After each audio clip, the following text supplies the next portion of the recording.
नमस्कार दोस्तों, मेरा नाम डॉक्टर उज्जवल राणा है। लॉकडाउन 4 के इस कंडीशन में मैं उम्मीद करता हूं कि आप सभी लोग सुरक्षित और महफूज होंगे। कोरोना वायरस के चलते हमारे फ्रंटलाइन हेल्थ वर्कर जो दिन रात हमारे लिए लड़ रहे हैं, जैसे कि डॉक्टर, नर्सिंग स्टाफ, सफाई कर्मी, पुलिसकर्मी, इन लोगों के लिए हमने स्पेशल एक कोरोना सीरीज़ शुरू करी है। इस कोरोना सीरीज़ का उद्देश्य मेनली कोरोना से संबंधित जानकारी, कोरोना से संबंधित भारत सरकार द्वारा दिए जाने वाले नए नए दिशा निर्देश और गाइडलाइंस, और उसके उपरांत कोरोना वायरस की रोकथाम के लिए हमें क्या क्या करना है, इसके बारे में माहिती दी जाएगी। एक डॉक्टर होने के नाते ये मेरी सामाजिक जिम्मेदारी भी बनती है कि यह माहिती आसान शब्दों में, सरल भाषा में आम लोगों तक पहुँचे। तो हमने एक छोटा सा प्रयास किया है। अगर आप लोगों को ये पसंद आए तो प्लीज़ इसे लाइक कीजिए, मेरे अकाउंट को शेयर कीजिए और मेरे चैनल को सब्सक्राइब करिए। धन्यवाद। तो चलिए दोस्तों, सबसे पहले देखते हैं कि कोरोना वायरस क्या है। कोरोना ये एक वायरस से होने वाली बीमारी है। कोरोना वायरस पहला ऐसा वायरस नहीं है जिससे हमारा सामना हो रहा है। अगर आपको याद हो तो 2002-03 में फैला सर्स वायरस और 2012 में फैला मर्स वायरस, यह भी कोरोना वायरस के एग्जाम्पल है। अगर आसान शब्दों में कहूँ तो सार्स और मर्स यह कोरोना वायरस के चचेरे भाई है और उनका फैमिली कोरोना के नाम से जाना जाता है। यह चचेरे भाई कुछ इस तरीके से दिखते हैं। यह क्राउन शेप का होने की वजह से इसे कोरोना वायरस कहा जाता है। 2019 में पहली बार जब यह वायरस के लक्षण कुछ मरीजों में पाए गए तो डॉक्टरों को यह बात तो समझ में आ गई कि यह कोरोना वायरस की बीमारी है, पर जब लेबोरेटरी में उसका परीक्षण किया गया तब पता चला कि यह पहले से मौजूद सार्स और मर्स से कुछ अलग और काफी नए प्रकार का वायरस है और इसी वजह से उसका नाम नोवल कोरोना वायरस रखा गया। और इस वायरस से होने वाली बीमारी को कोरोना वायरस डिसीज या कोविड-19 कहा जाता है। कोरोना वायरस का उद्भव चाइना के वुहान शहर में हुआ। दिसंबर 2019 को कोरोना वायरस का पहला मरीज इस शहर में सामने आया। इसके बाद देखते ही देखते ये पूरी दुनिया में फैल गया। जैसा कि आप लोग जानते हैं कि बहुत सारे वायरस का ओरिजिनल सोर्स कोई ना कोई जानवर होता है। जैसे कि सार्स कोरोना वायरस का सोर्स था एक बैट या तो चमगादड़।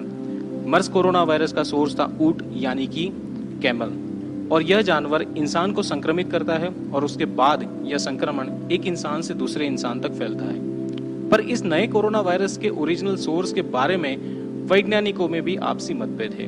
कुछ वैज्ञानिकों का यह कहना है कि इसका ओरिजिनल सोर्स स्नेक यानी कि सांप है, जबकि दूसरे गुट के वैज्ञानिकों का यह मानना है कि इसका ओरिजिनल सोर्स बैट या चमगादड़ है, क्योंकि कोरोना वायरस और बैट यानी कि चमगादड़ में पाए गए जीनोम में 96% तक समानता पाई गई है। यह वायरस एक इंसान के खांसने या छींकने से फैलता है, जिसे हम डायरेक्ट ट्रांसमिशन या तो ड्रॉपलेट ट्रांसमिशन भी कहते हैं। किंतु जब हम कोरोना वायरस से संक्रमित चीजों के संपर्क में आते हैं या उसे छूते हैं तो यह वायरस अपने हाथों से श्वसन तंत्र में दाखिल होता है और हमें कोरोना का मरीज बनाता है, जिसे हम इनडायरेक्ट ट्रांसमिशन भी कहते हैं। चाइना के वुहान शहर में कोरोना वायरस के पहला केस सामने आने के करीबन 1 महीने बाद जनवरी 2020 को WHO ने इस बीमारी को वैश्विक महामारी घोषित किया और सभी देशों को इस बीमारी से निपटने के लिए कुछ कदम उठाने के लिए आगाह किया।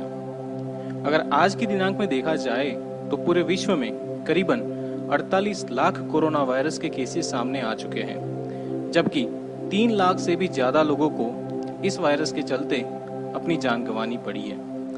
इस महामारी से भारतवर्ष भी अनछुआ नहीं है। जहां भारत में करीबन 96,000 केसेस सामने आए हैं, वहीं 3,000 से अधिक लोगों की मृत्यु हो चुकी है। फिलहाल भारत कोरोना वायरस से प्रभावित देशों की श्रेणी में 11वें स्थान पर है। कोरोना वायरस अब तक 212 देशों में फैल चुका है और कोरोना वायरस की वैश्विक मोर्टालिटी 3.4% है, जो कि पहले 2% आंकी गई थी।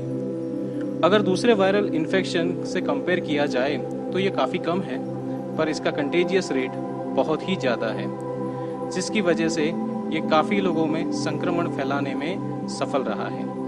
एक एनालिसिस यह भी कहती है कि सबसे ज़्यादा रिस्क बुजुर्ग लोगों में पाया जाता है और इसका प्रमुख कारण है उनकी सीमित रोग प्रतिकारक शक्ति। जबकि एक और एनालिसिस का यह कहना है कि कोमॉर्बिड कंडीशन यानी कि मानव शरीर में किसी भी प्रकार की बीमारियों का पहले से मौजूद होना, और अगर ऐसी बीमारियां मौजूद है तो उस व्यक्ति की स्वस्थ व्यक्ति या तो नॉन कोमॉर्बिड व्यक्ति की तुलना में मरने की संभावना अधिक बढ़ जाती है। अगर कोरोना के लक्षण की बात की जाए तो कोरोना वायरस से होने वाले लक्षण और अन्य वायरस इन्फेक्शन से होने वाले लक्षण में काफी समानता पाई जाती है। कोरोना वायरस से होने वाले लक्षणों में प्रमुख है बुखार, जुकाम और सांस लेने में परेशानी होना। इसके अलावा नाक बहना, गले में खराश होना, थकान महसूस करना, दस्त होना जैसे लक्षण भी देखे जा सकते हैं।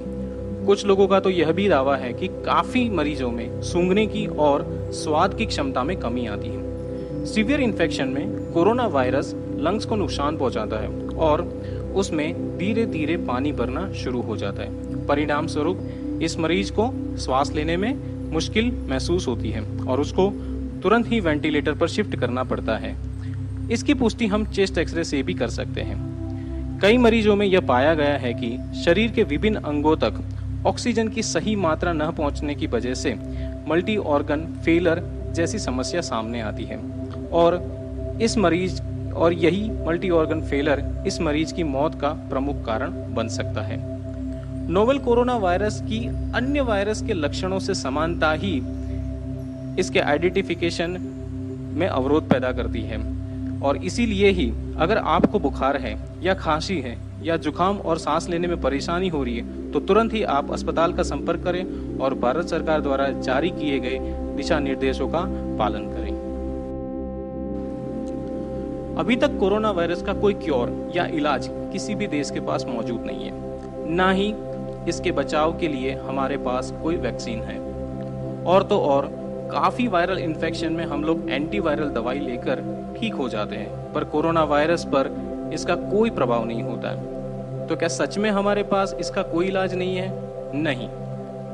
खुशी की बात यह है कि भारत में मलेरिया के लिए उपयोग में ली जाने वाली दवाई हाइड्रोक्सी क्लोरोक्विन के कोरोना मरीज पर कुछ अच्छे परिणाम सामने आए हैं। इसी तरह दुनिया के एक और अमेरिका ने भी रेमडेसिविर दवाई का ट्रायल शुरू किया और उसके भी काफी अच्छे परिणाम सामने आए, जिसके चलते काफी देशों ने रेमडेसिविर का ट्रायल अपने यहाँ शुरू कर दिया है। बहरहाल अभी तक इसकी कोई वैक्सीन नहीं है और निरंतर अपना रूप बदलते हुए इस कोरोना वायरस के खिलाफ वैक्सीन बनाने में पूरी दुनिया जुट चुकी है।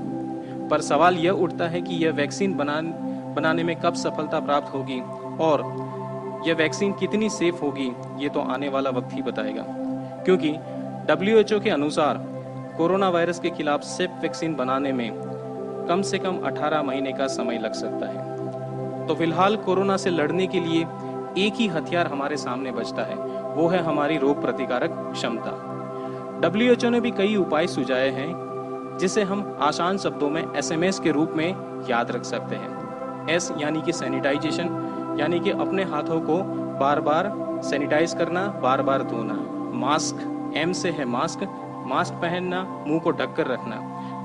दूसरे S से हमारा आता है सोशल डिस्टेंसिंग, मतलब कि कम से कम 1 मीटर की दूरी बनाए रखना।